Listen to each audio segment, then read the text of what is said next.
morning and welcome to today's symposium. I'd like to thank INSA President Joseph Detrani, Vice President for Policy Chuck Alsop, and the entire INSA staff for their efforts preparing today's program. This symposium promises to provide great reflection and insight into the intelligence community from a distinguished group of speakers who know it well. The efforts undertaken by Senator Susan Collins, Director of National Intelligence James Clapper, and others over the last decade to enhance the integration of information, systems, and personnel across the IC have been instrumental in maintaining our national security. As we continue to strive toward a more agile, efficient, and effective intelligence community, it is timely to reflect on the lessons learned and the steps ahead. Briefly, I'd like to recognize our host sponsors, IBM and Mantech, as well as our luncheon sponsor, Oracle, our registration sponsor, Northrop Grumman, breakfast sponsor, Booz Allen Hamilton, morning refreshment break sponsor, we really got this broken down, don't we? Eagle Ray, coat check sponsor. I remember Spadaro and Associates. He's done that before. Thank you very much. Research and Innovation Center sponsor, CSC, and media sponsor, Defense One. These are tremendous partners. Please join me in acknowledging all of our sponsors.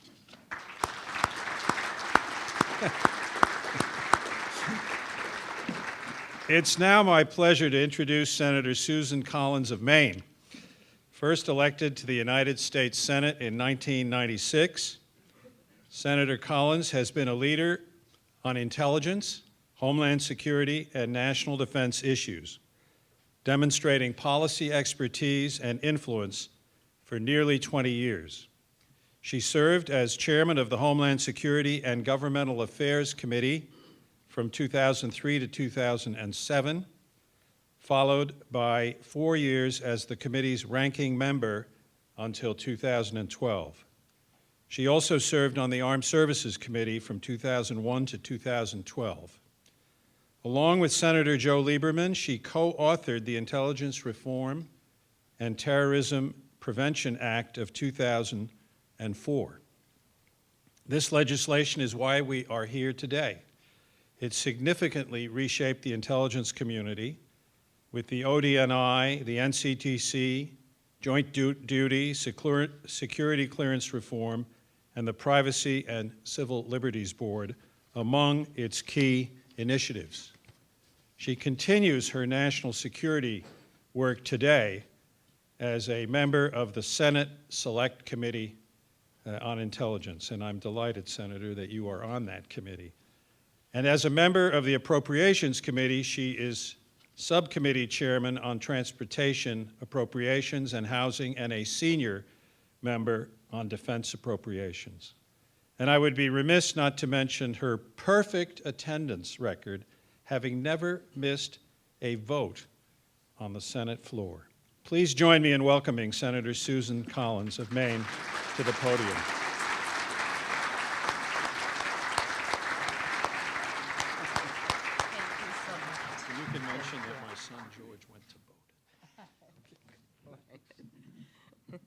Thank you so much, John, for that kind invitation.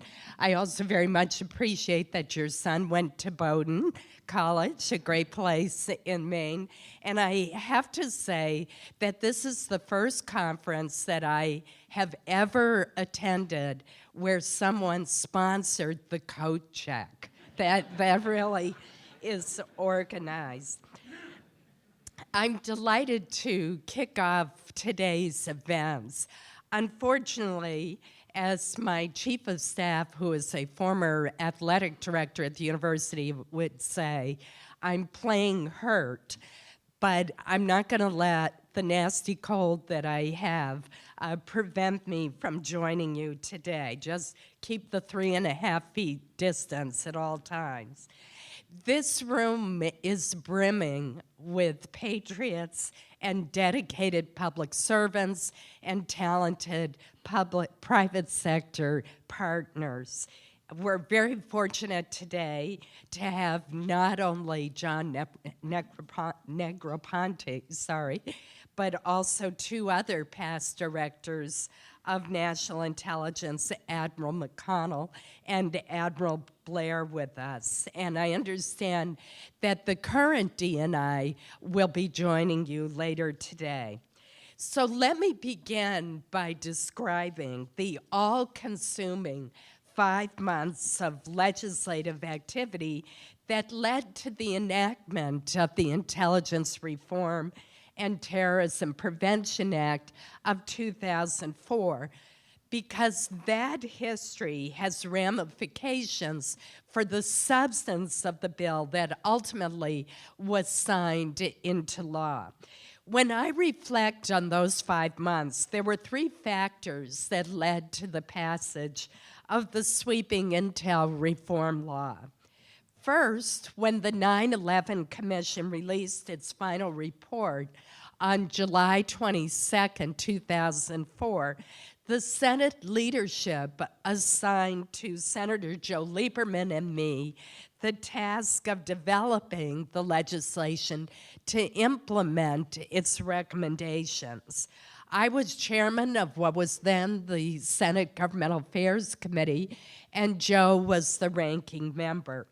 Despite our party differences, Senator Lieberman and I shared 2 attributes that weren't very prevalent in Washington at that time, and now, regrettably, are almost completely absent. We always worked together on a bipartisan basis, and we had a solid record of actually passing legislation.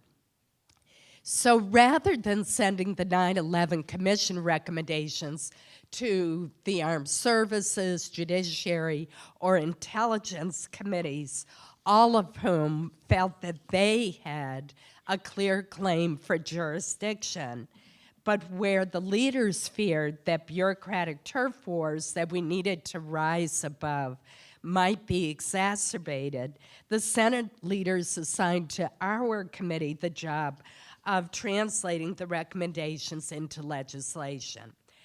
The second key to producing the bill was an agreement that Senator Lieberman and I made the very next day on July 23rd, 2004. I remember calling Joe and talking to him about how we should proceed. And we agreed that we would produce a bipartisan bill, that we would work out any disagreements that we might have before, and present a united front to our committee, to our caucuses, to the full Congress, to the White House, to the press, and to the public. And that was absolutely key. It prevented this debate from ever becoming a partisan dispute. The third and most important factor was the support of the 9/11 families and of the co-chairs of the 9/11 Commission, Lee Hamilton and Tom Kean. It's difficult to overstate the heightened atmosphere in which our bill was being developed. One hearing coincided with the 3rd anniversary of 9/11. Other hearings took place during a time of elevated terrorist threat aimed at both Washington and New York, and overlapped with construction workers installing security barricades all around the Capitol grounds. Several hearings occurred during the sacred August recess, when Joe and I cut short our time in our home state and came back to Washington to work on this all-important issue. We heard from more than 24 witnesses, all of them adding to our expertise and knowledge. But the words that have always stayed with me were spoken by Mary Fetchett, whose 24-year-old son, Brad, was killed at the World Trade Center.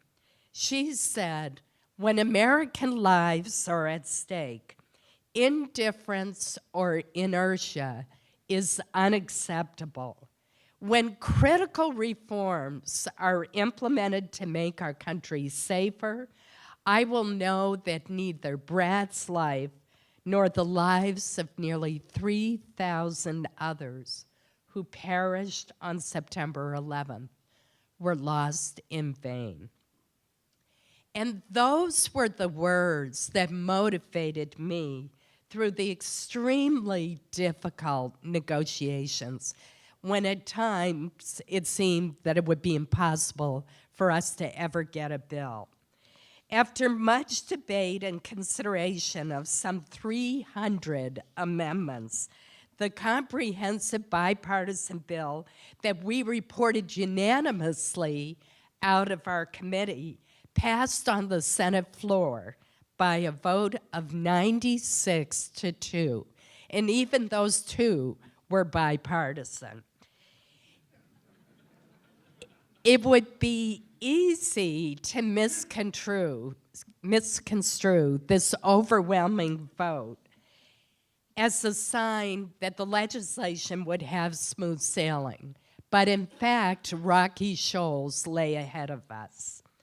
The key issues in the conference between the House and the Senate were the respective powers of the DNI and the National Counterterrorism Center, and most important, the relationship between the new DNI and the Department of Defense. The lead conferees on the House side, former Representatives Jane Harman and Pete Hoekstra, largely agreed with the Senate bill.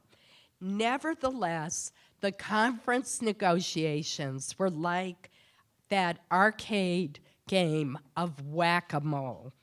Just as one issue was resolved, another would pop up.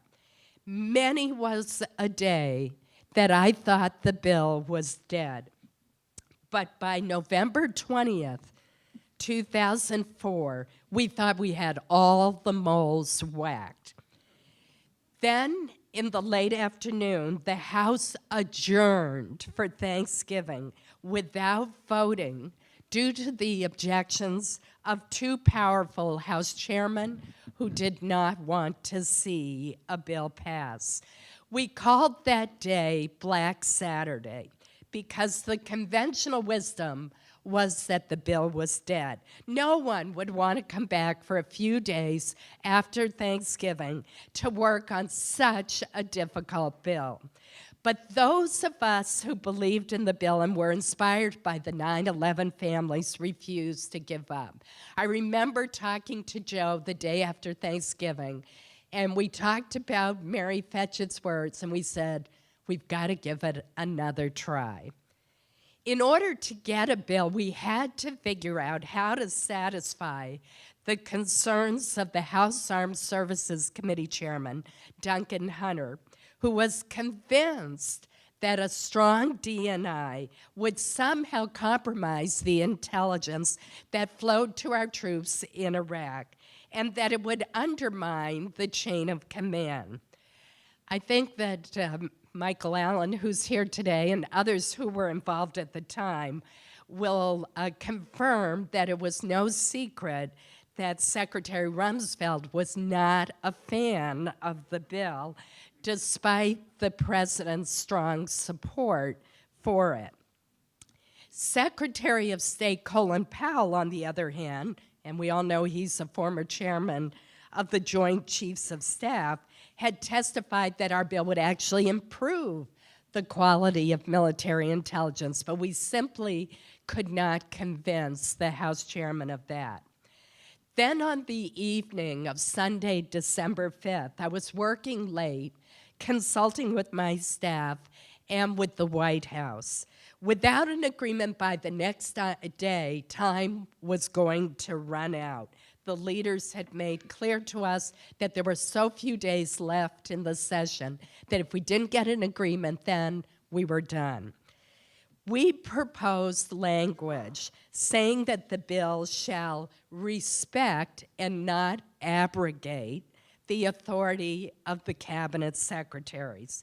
The result was that the DNI would retain budgetary and personnel guidance for the intelligence community, albeit not as strong as I would have liked, while making clear that we were not seeking to alter the military chain of command.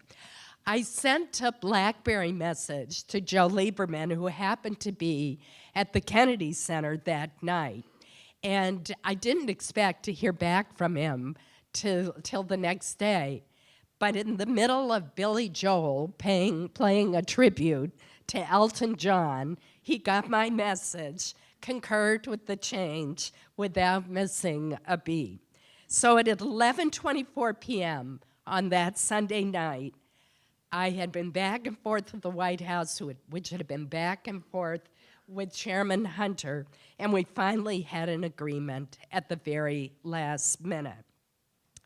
Overall, I have no doubt that these reforms have made our country safer, although, of course, no law can make us completely safe, particularly in a world where we see the metastasizing of Islamist extremism. We implemented nearly all of the recommendations of the 9/11 Commission, including creating the DNI and the NCTC, as well as several reforms identified in previous intelligence panels. To address intelligence failures regarding the extent of Iraq's weapons of mass destruction, we required the DNI to issue uniform analytic tradecraft standards and to ensure that the input of every element of the community is heard when the most important intelligence assessments are produced. Now, let me describe in more detail my view of what are the three major organizational reforms in this law. The first, the creation of the DNI, the NCTC, and the Privacy and Civil Liberties Oversight Board. The Director of National Intelligence was intended to give our intelligence community what Secretary Powell called an empowered quarterback. Our concern with the structure at the time was that no one person had sufficient bandwidth to simultaneously lead the CIA and coordinate the activities of the broader community.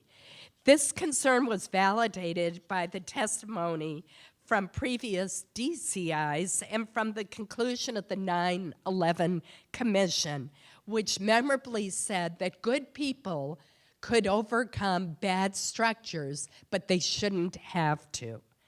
Today, as a member of the Senate Intelligence Committee, I am much more aware of the constant challenges and burdens facing the CIA director. And I believe more strongly than ever that one person cannot fully fulfill the responsibilities of that role, as well as the duties that Director Clapper is now performing on more than a full-time basis. Building upon the arduous work of the first three DNIs to establish an office from scratch, Director Clapper now budgets, coordinates, and manages the activities of the intelligence community. He serves as the President's chief advisor for intelligence. He views the community as a coordinated network that can increase value rather than as a forum to win and lose turf battles. And his influence is derived as much from relationships he has built during his 5 decades of public service as it is from the authority granted to him by the law we authored. The National Counterterrorism Center. This, in my view, actually is the most important part of the law. We gave it an extraordinary mission to serve as the primary organization for analyzing and integrating all intelligence possessed or acquired by the United States government pertaining to terrorism and counterterrorism. Talk about a daunting task. I remember visiting the Terrorism Threat Integration Center that was set up by President Bush and headed by John Brennan. And I remember John had 5 separate servers underneath his desk. He had a very small staff that was eager and smart, but extremely young and inexperienced. So I'm very proud of the progress that NCTC has made since then. After all, the day after 9/11, few would have imagined that we would go 14 years without another catastrophic terrorist attack on the U.S. homeland. And in this respect, in my judgment, the NCTC has lived up to what we had hoped it would be. There's still problems with technology, information sharing, but I think NCTC has made a real difference. Unfortunately, implementation of other reforms has been uneven, and such is certainly the case with the Privacy and Civil Liberties Oversight Board, my biggest disappointment, particularly since I fought hard for its creation. After 9/11, Senator Lieberman and I recognized that an overreaction in the aftermath of such a horrific attack could undermine the very values that we hold dear as Americans. We created the board as a way to demonstrate our belief that we do not have to choose between security and protecting privacy and civil liberties. But unfortunately, both President Bush's administration and President Obama's administration failed to nominate members in a timely manner. And as a result, the board was not fully constituted, staffed, and up and running until May 7th, 2013, a date that was 9 years after the passage of the Intel Reform Bill. Now that the board is finally up and running, I found its second report regarding the implementation of Section 702 of the Foreign Intelligence Surveillance Act to represent the kind of oversight that we envisioned the board would perform. It contrasts sharply with the board's first report issued last January on the NSA's phone records program. That report was divisive. In contrast to the second report, there was unanimity among the board's members. They were careful with their recommendations and valuable in their contributions. 10 years after the passage of the Intel Reform Act, it may seem appealing to ponder whether the DNI has sufficient authority to match the corresponding responsibility that Congress assigned the director 10 years ago. But since you have so many DNIs that you're going to hear from today, I'm going to leave that issue to them. I do have my own views on the subject, but frankly, it's a distant priority compared to the urgency of implementing reforms and passing legislation to address cybersecurity. Other nations cannot match the strength of our military, our economy, and they likely cannot duplicate the sophistication of our intelligence gathering or offensive capability in the digital domain. But it's equally true that no other country is as dependent as we are on the security of vulnerable networks for survival, the conduct of intelligence activities, and to project the very military power on which our national security rests. The cyber thefts and attacks and intrusions against government and business targets in the last 2 years should leave no doubt that we have not begun to bring this problem under control. The Department of Defense fends off literally millions of scans and probes each and every day. As one former official told the 9/11 Commission last year in preparation for its valuable 10th anniversary report, we are at September 10th levels in terms of cyber preparedness. I consider the Senate's failure to pass the cybersecurity bill that Senator Lieberman and I authored in 2012 to be the one major piece of unfinished business before our tenure on the Committee on Homeland Security was over. So let me just end by telling you what I think we need to do. First, we need to pass legislation to make it easier for the public and private sector to share cyber threat vulnerabilities. And that means giving some liability protections to the private sector.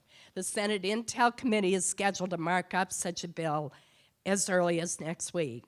And second, and this is more controversial and is not in the Intel Committee's bill, the owners and operators of the country's most critical infrastructure should be required to report significant cyber intrusions that could compromise their industrial controls and cause death, destruction, great harm to our economy, or a severe degradation of our national security.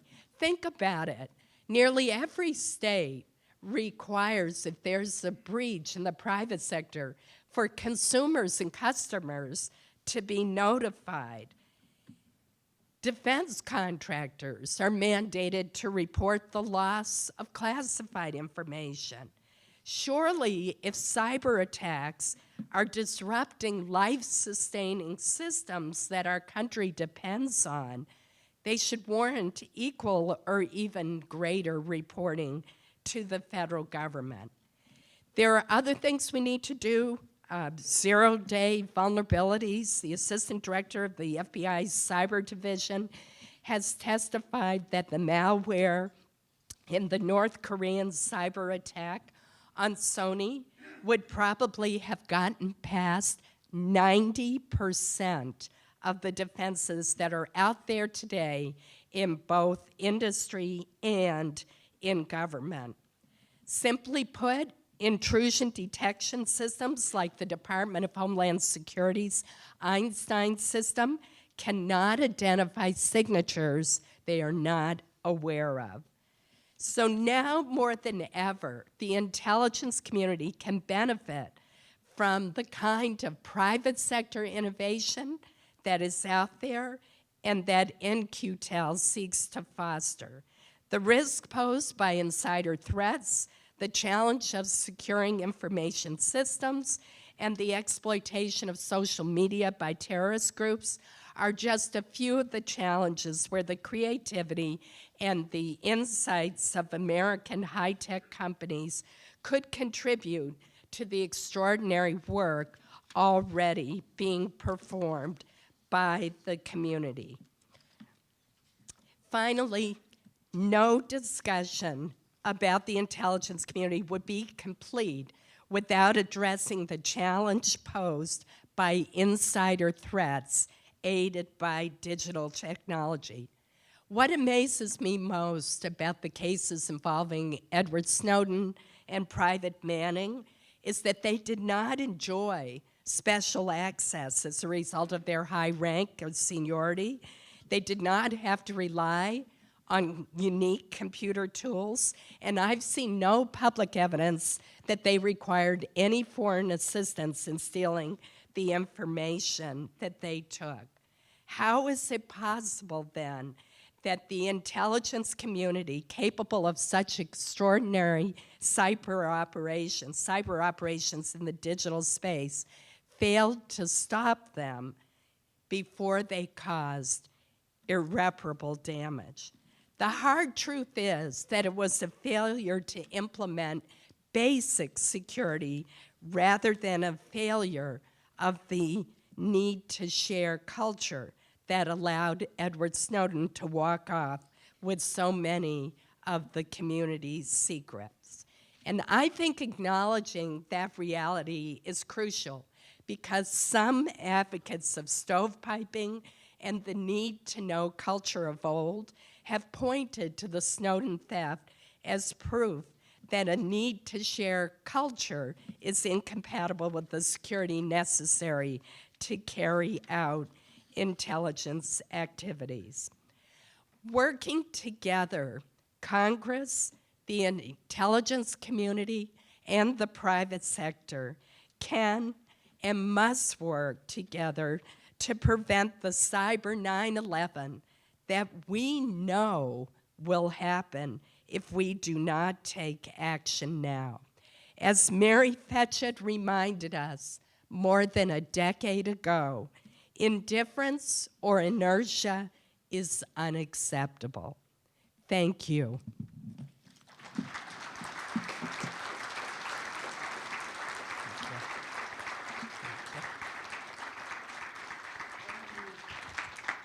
Thank you, Senator Collins. That was just outstanding. We have a few questions, and please, if anyone has some questions, there's a paper and a pen on your desk, and we have officers walking around the room.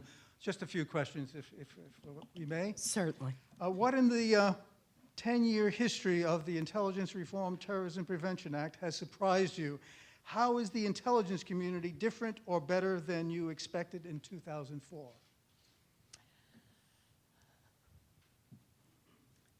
I'm impressed by how many people who are working in the intelligence community are so dedicated. I mean, I knew that in 2004, but now being a member of the Intelligence Committee, I see it firsthand when I go out to NGA or the CIA's training school. And you see this passion that the employees at all levels have for the work that they're doing to try to keep our country safe. And that's something that I don't think we talk enough about. And we don't thank these individuals enough. Instead, they receive an awful lot of unjustified and unwarranted criticism.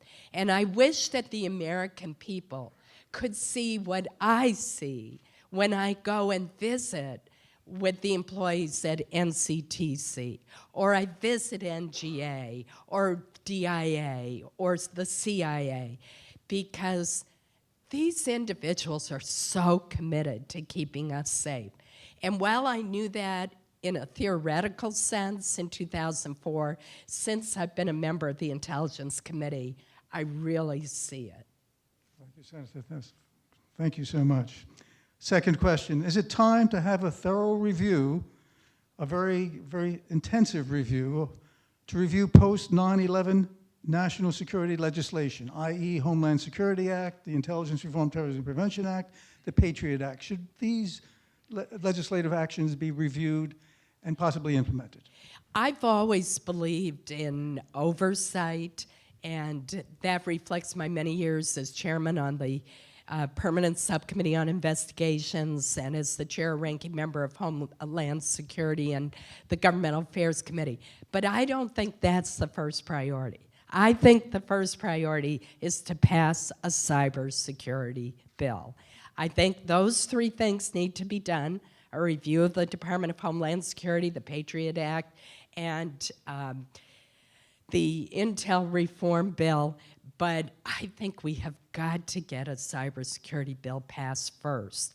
And to the extent that efforts to rewrite those other acts divert attention from passing a cybersecurity bill, I think that's a real problem. Remember also that we have parts of the FISA Act, the Patriot Act, that expire in June. So we've got to address that first also. Senator, the 9/11 Commission made recommendations for reforming congressional oversight of the intelligence community, none of which have ever been implemented. Why not? I tried. I tried really hard. After we got the 2004 Intelligence Reform Act passed, Joe Lieberman and I brought a bill to the Senate floor I blocked this out because it was the only time we were not successful. We brought a bill to the Senate floor to reorganize the congressional oversight of the Intel Committee. You may recall, for example, that one of the recommendations was to combine the authorization with the appropriations in one committee, and to reduce, and this is more a problem for the Department of Homeland Security than it is for the Intel Committee, the number of subcommittees and full committees that the Secretary of Homeland Security needs to respond to is just absurd. They spend all their time testifying. When Janet Napolitano became secretary and she came to see me on her first courtesy call, I said, if I were you, I would establish a rule right now that you personally are only going to appear before the full committees of your authorizing committees and your appropriations. You have to do one subcommittee, your appropriations subcommittee on Homeland Security, because otherwise you're never going to get control. So Joe and I tried, we brought a bill to the Senate floor, and we got whacked. I mean, it was really not good. And it was the one time that our combined effort did not prevail. And if the cynics in the room want to say that, yes, Congress is always talking about reforming the bureaucracy, but it can't reform itself. In this case, I would have to agree with you because it was all turf wars. That's all it was. Could we follow up on that then with the... That's cruel. How can the Department of Homeland Security intelligence be better integrated into the intelligence community given its unique accesses and databases? How can the Department of Homeland Security be better integrated? Intelligence, this... Well, I think that the area where there should be more integration has to do with the area of terrorist travel. We have various databases that are at NCTC, but there are also very important databases that TSA keeps at the Department of Homeland Security.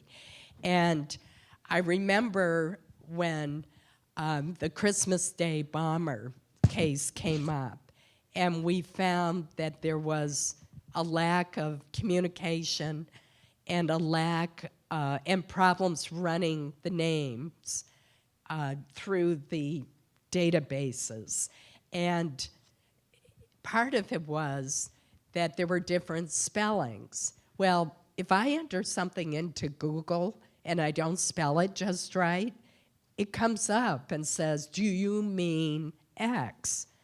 And I was just sort of amazed to learn that we didn't have that kind of capability. I know that that's been worked on hard since Abdul Matala, since that case. But that's the area where I most see a need for more integration. The terrorist travel, preventing terrorists from getting on airplanes, and making sure we're coordinated overseas and that DHS and NCTC are coordinated. Thank you, Senator. The last question, Senator. Thank you so much. Can you comment on the Intelligence Reform Terrorism Prevention Act and the FBI intelligence program and your assessment of its progress? I think the relationship between the intelligence community in the traditional sense and the FBI, which has become much more focused on counterterrorism and the homegrown terrorist threat, is a pretty good one. We do have complicated structures because obviously if an American citizen is involved, the case becomes an FBI case. But I have not seen a reluctance to share information. I'm a little worried about some of the president's new strictures that he has put in place and whether they're going to slow down the process. And at the risk of offending every telecom company that is here, I think the privacy concerns of Americans are better protected and met by having NSA keep the metadata rather than having telephone companies all across the United States, hundreds of them, keep the data. But that is an area where the president's clearly going in a different direction. I think there's going to be a very interesting discussion on that. But in general, to get back to your question, I think the cooperation between the FBI under both Director Mueller and Director Comey with the Intel Committee has been very good. Senator Collins, thank you so much for your presentation and your great leadership. Thank you so much. Thank you.